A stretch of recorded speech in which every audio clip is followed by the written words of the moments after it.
Sunil sir, जैसे आपने बताया कि हर इंसान को छोटा मोटा स्ट्रेस तो सभी को ही है, बस हर इंसान को खुद से डील करना नहीं आ रहा है कि उसको कैसे हैंडल करें। तो एज इफ नाउ इंडिया में डेटा क्या कहता है कि कितने परसेंट लोग आज के टाइम में परेशानियों से इनसे गुजर रहे हैं, चाहे वो स्ट्रेस हो, एंजाइटी हो, या डायलेमा हो, या जो भी आपने ओसीडी मेडिकल टर्म बोले वो, और अभी वो डेटा क्या चल रहा है इंडिया में और उसके सॉल्यूशंस भी क्या हैं। अगर हर इंसान साइकोलॉजिस्ट अफोर्ड नहीं कर सकता तो वो खुद से अपने ऊपर क्या करना चालू करे सो दैट कि उसकी छोटी छोटी प्रॉब्लम का सॉल्यूशन उसे मिल पाए।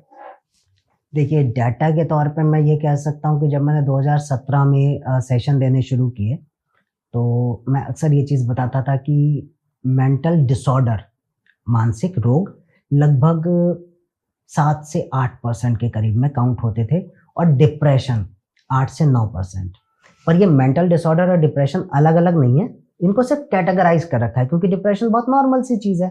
तो इसका हमें पता है कि 8 से 9% के करीब में, और जो बाकी के मेंटल डिसऑर्डर थे वो लगभग 7 से 8% के करीब में होते थे।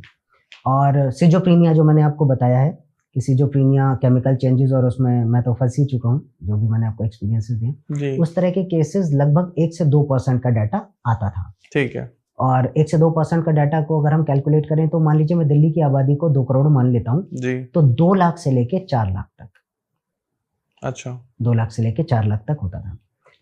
2018 में डब्ल्यूएचओ ये कहता है कि डिप्रेशन जो है वो दुनिया की दूसरे नंबर की सबसे बड़ी बीमारी बन जाएगा। ओके। 2018 में, तब कोरोना नहीं आया था। ठीक है। 2021 में डब्ल्यूएचओ ये कहता है कि 20% इंडियन जो हैं वो सफर करेंगे किसी न किसी प्रकार के मानसिक रोग से।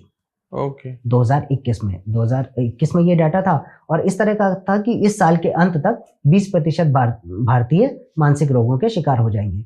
पर ये मानसिक रोगों की बात हो रही है, डिप्रेशन की नहीं हो रही है। तो जो 7 से 8% मानसिक रोग थे, वो 20% तो हो चुके ही होंगे। 20%, यानी कि हर 5 में से एक मानसिक रोगी तो हो ही चुका होगा, मैं उम्मीद करता हूँ। इसलिए अब ये सोचने की तो जरूरत ही नहीं है कि छोड़ो कुछ नहीं होता, बहुत कुछ होता है।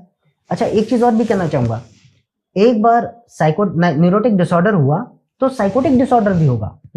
ऐसा नहीं कि न्यूरोटिक डिसऑर्डर पे आप टिक जाएंगे, साइकोटिक डिसऑर्डर भी होगा। और सिजोफ्रेनिया कितने बढ़ेंगे मुझे नहीं पता, और डिप्रेशन कितने बढ़ेंगे ये भी मुझे नहीं पता, क्योंकि ये डाटा सिर्फ मेंटल डिसऑर्डर से रिलेटेड था। तो 7.57 to 8 था, वो 20% हो जाएगा। डिप्रेशन भी हो सकता है 20% हो चुके, 25 हो चुके, यानी कि चौथा बंदा एक या हर 5वां बंदा है। और मैं तो ये कहूंगा कि prevention is better than cure.